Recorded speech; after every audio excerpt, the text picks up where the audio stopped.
When you hear the word college, what's the first thing that comes to mind? For me, I associate the word college with classes, books, and most importantly, money. Getting a higher education nowadays means paying a lot of money. According to College Board, the average cost of tuition and fees for the 2014-2015 school year was $31,231 for a private college, $9,139 for a public college. But this isn't the only charge you have to account for. The other charges you have to account for are room and board, books and supplies, and personal and transportation expenses. College Board reports that the average cost of room and board in the 2014-2015 school year ranged from $9,804 at public schools to $11,188 at private schools. College Board also reports that the average cost for books and supplies for the 2014-2015 school year was $1,146 at public colleges and $1,244 at private colleges. The last charge you have to account for is personal expenses, which includes transportation, clothing, personal items, entertainment, and much more. College Board reports that the expense in this category for the 2014-2015 school year ranged from $2,609 at private colleges to $3,242 at public colleges. In total, you could be paying anywhere from $23,400 a year for a public university to $46,300 a year for a private university. And these numbers are just for in-state colleges. So where does all this money come from? Most students apply for student loans. The problem with this is that most students don't research their options before picking their student loans. National Association for College Administration Counseling. As we consider the different types of student loans that are available, we'll see that every student deserves the right to know their options when choosing a student loan. Let's consider the differences between federal and private student loans. Federal student loans are funded by the federal government and have 5 different types that are available to you. Cencio, 2010.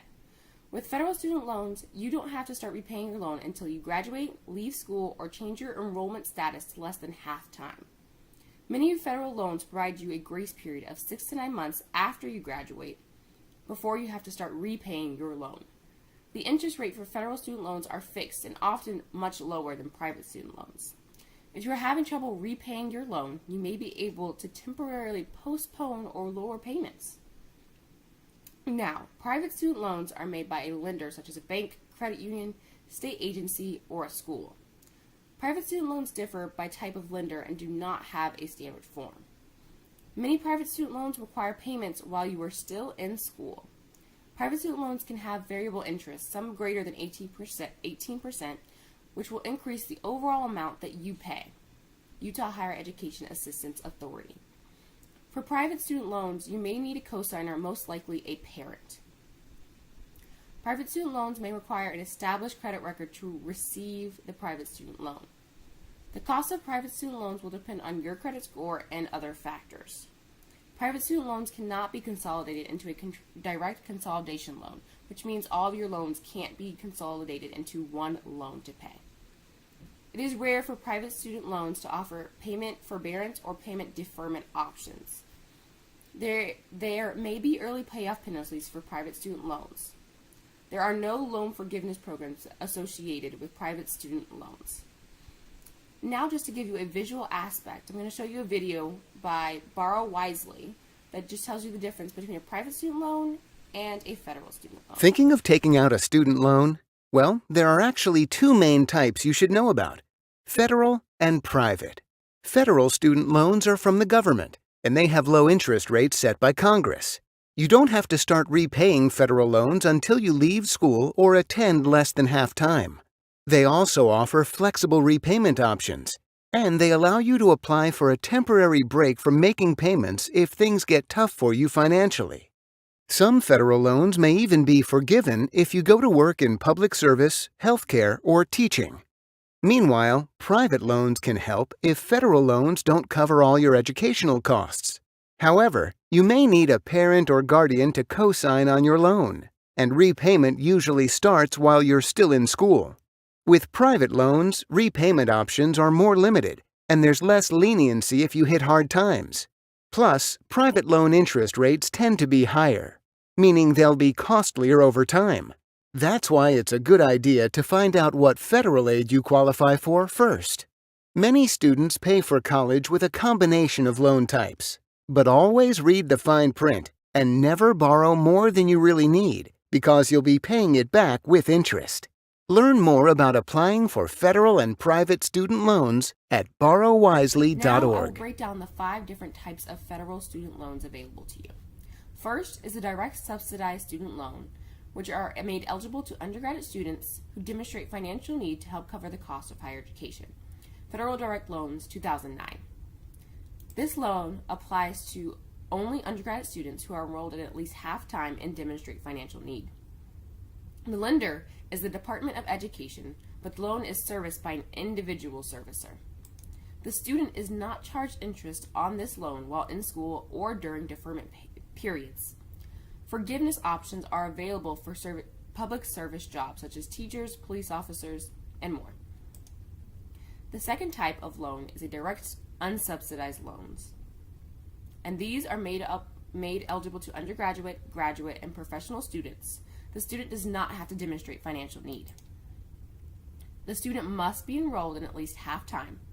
The student is responsible for all interest during all periods. The interest rate for undergraduate students is 4.66%. The interest rate for graduate and professional students is 6.21%. Federal Student Aid 2014. The lender is the Department of Education, but the loan is serviced by an independent servicer, which is the same as the direct subsidized loan. The next loan is the Federal Perkins Loan Program, which is a school-based program for undergraduate and graduate students with exceptional financial need. Funds depend on students' financial need and availability of funds at that college. Interest rates are 5% and is paid to the college giving the loan. Federal Student Aid 2014. Loan forgiveness options are available, but only for teachers. There is no origination fee with this loan. The next type of federal student loan is a direct consolidation loan, which allows you to consolidate or combine multiple federal student loans into one loan. The result is a single monthly payment instead of multiple payments. This loan is for students who have graduated college, left school, or dropped below half-time enrollment. Interest rates are a weighted average of the interest rates on all the loans being combined, rounded up to the nearest higher 1/8. The rate is fixed and cannot exceed 8.25%. Federal Student Aid 2014. The lender of this loan is the Department of Education. This loan does not allow for public service loan forgiveness options. The last loan is Direct Plus loans, which are made to the parents of a dependent undergraduate student to help pay for the cost of education. This loan is for the parent of the dependent student. The student must be enrolled in at least half-time. The interest rate for this loan is 7.9%. Federal Student Aid 2014. The parent applying for this loan must not have negative credit history. The parent is responsible for all interest during all periods of this loan. The lender for this loan is the Department of Education, but is serviced by an independent servicer. For this loan, there is a 4% origination fee. As you can see, there are many types of student loans available to college students. Considering that the total U.S. student debt is $1.2 trillion and every second $3,000 is accrued in student debt, BAR 2014. These numbers make it so crucial for every college student to know their options when applying for student loans. And within federal student loans, there are 5 other different types of direct subsidized, direct unsubsidized, federal Perkins, direct consolidation, and direct plus federal loans. So I encourage any and every student to fully research their options before picking a student loan to make sure that they don't add to that national average. Thank you.